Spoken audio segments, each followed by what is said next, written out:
आज हमारी असाइनमेंट है search of house suspected to contain stolen property forge document.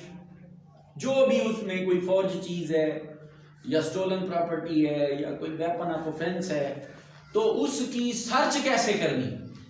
अगर सर्च उस प्लेस की, उस हाउस की, उस जगह की सर्च आउट कैसे करेंगे, तो इसकी रेलिवेंट प्रोविजन में सेक्शन 96, 97, 98 एंड 103 वन असाइनमेंट बनती है इसके ऊपर। तो 96, when search warrant may be issued, कब कहते हैं सर्च वारंट जारी किया जाएगा।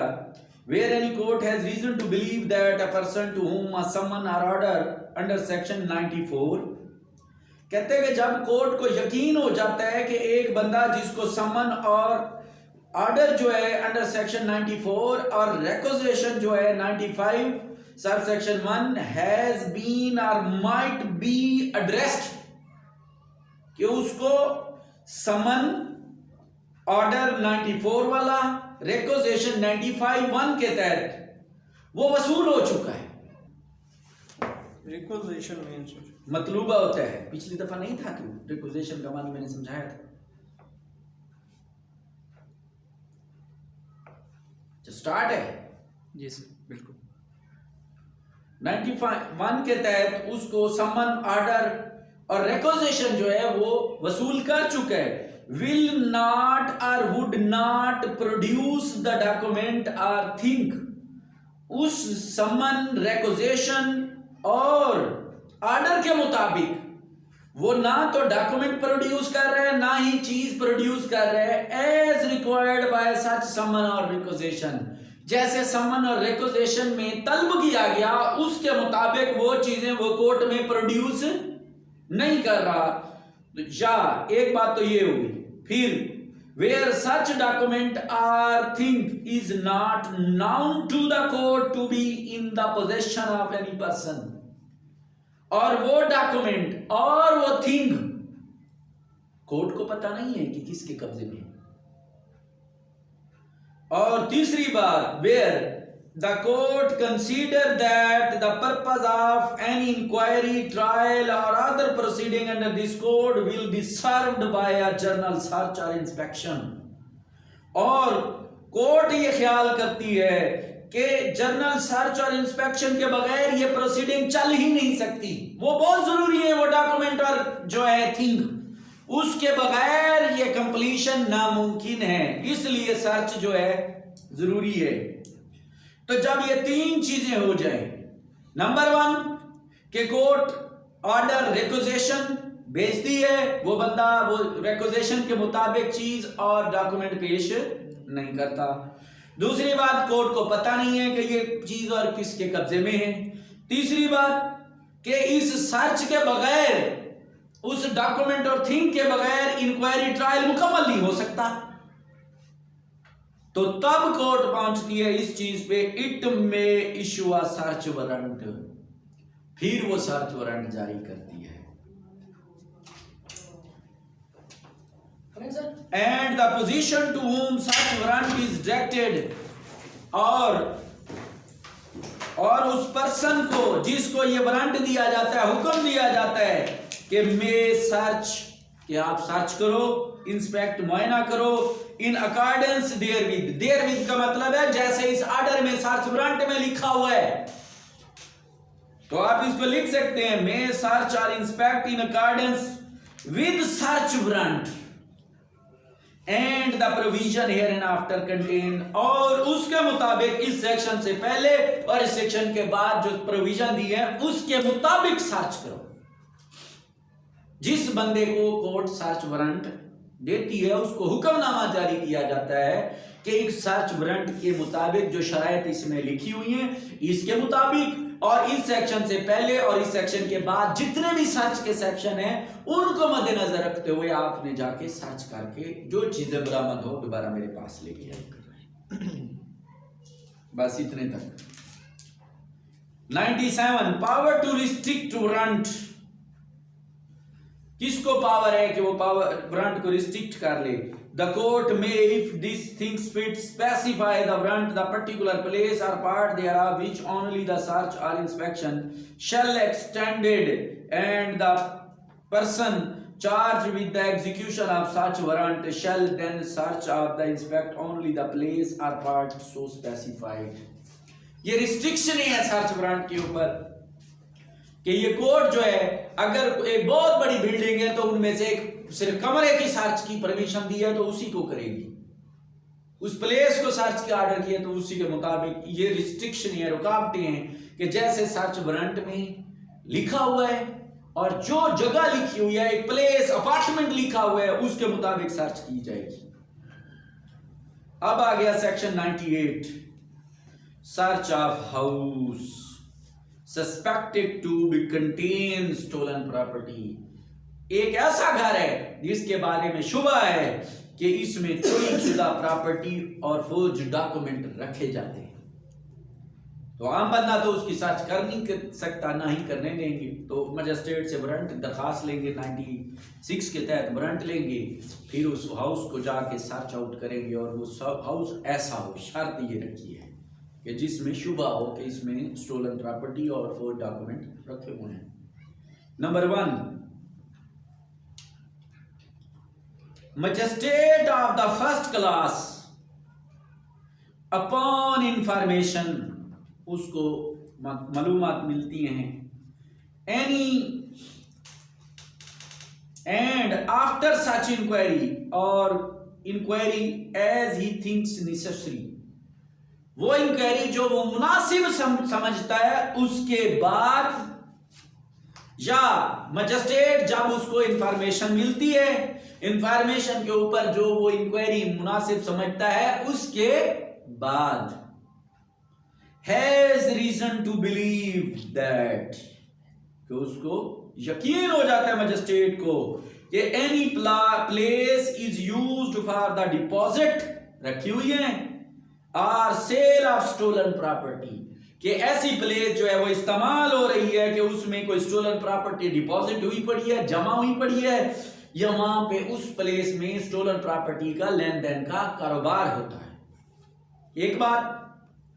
दूसरी बात, आर फॉर डिपॉजिट, डिपॉजिट का लफ्ज है, or for the deposit or sale, manufacture, ये लफ्ज तीनों अलग है, डिपॉजिट आर सेल, आगे कॉमा होगा, और ये और मैन्युफैक्चर ऑफ फोर्ज डॉक्यूमेंट, तो कहते हैं इसमें फोर्ज डॉक्यूमेंट रखे जाते हैं, सेल किए जाते हैं, मैन्युफैक्चर तैयार भी किए जाते हैं। फॉल्स सील्स, झूठी मोहरें तैयार की जाती हैं, रखी जाती हैं और सेल की जाती हैं। काउंटरफिट स्टैंप्स, झूठी मोहरें, स्टैंप ठप्पे वाली। Bank notes, currency notes, bank note भी और करेंसी भी।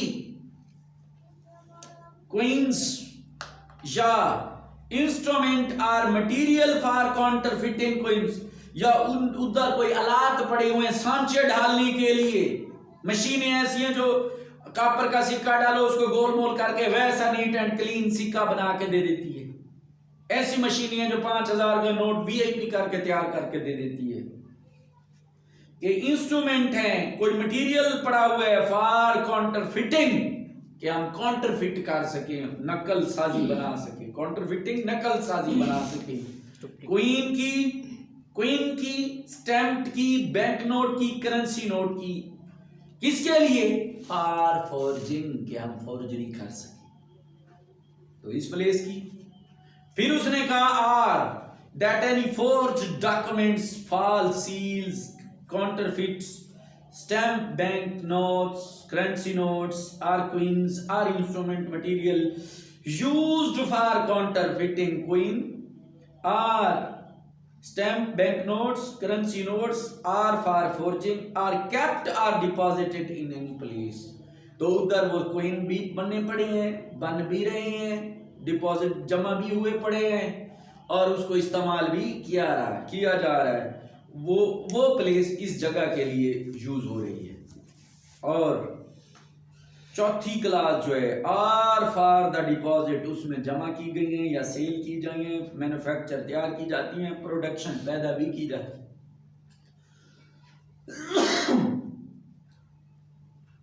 Of an obscene object, obscene object किसे कहते हैं? गैर इखलाकी, porn star videos such as refer to in section 292, जो 292 में दी गई है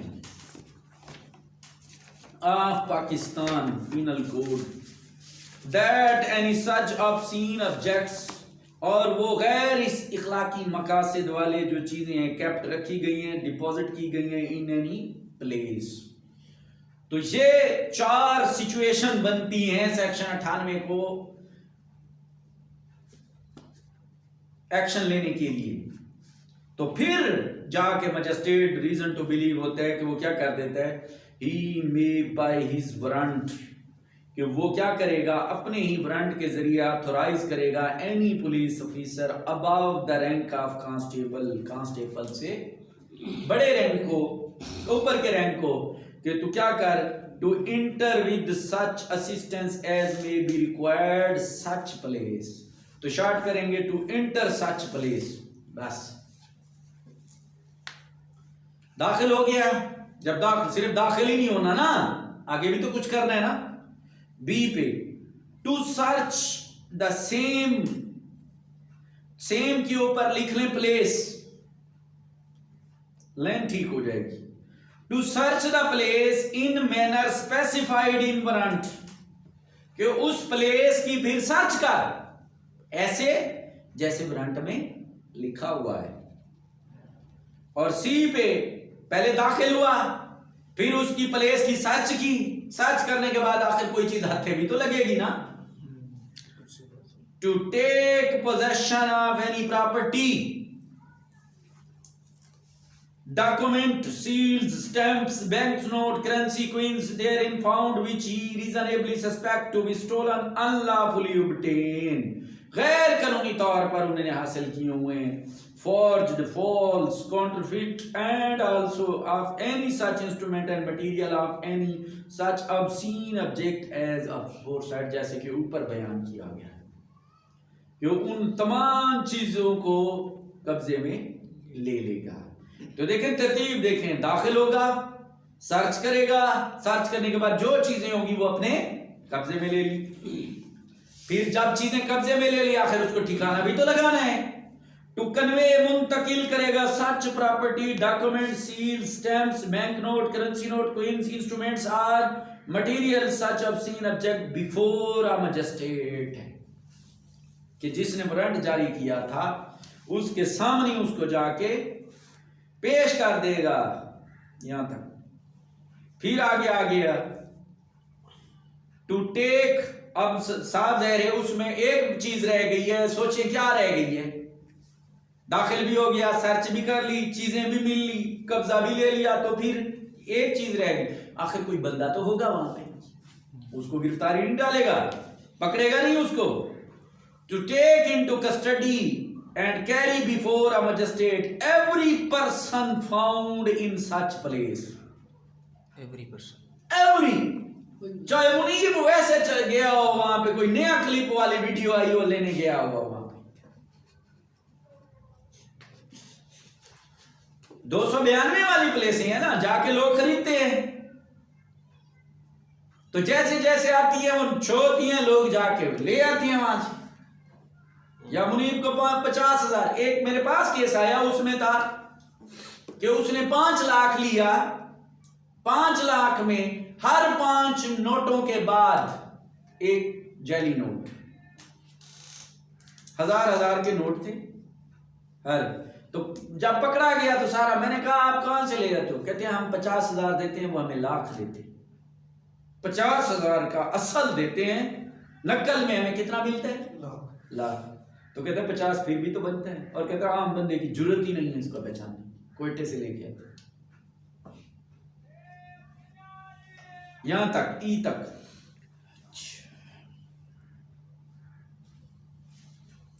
फिर क्लास 2 शुरू होगी।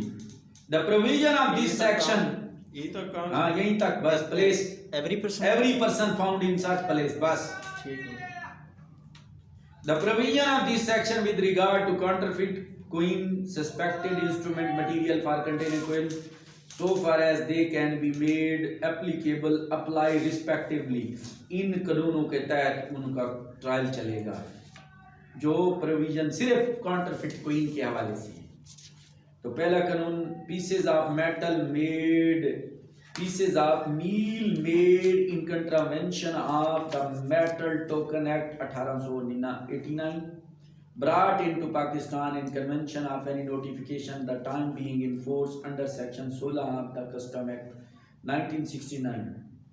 फिर कहता है piece of metal suspected to have been so made or to have been brought into Pakistan or to be intended to be issued in contravention of former of the those acts। अगर पाकिस्तान में भी वो लेके आता है तो फिर भी इन एक्ट के तहत लागू होंगे। Instrumental material for making pieces of metal in contravention of the act, ये हो 103 मैंने पढ़ा दिया था। इसके साथ था कि टू रिस्पेक्टेबल इनहेबिटेंट शामिल होंगे सर्च में। समझ आ गई ना? बंद कर इसको।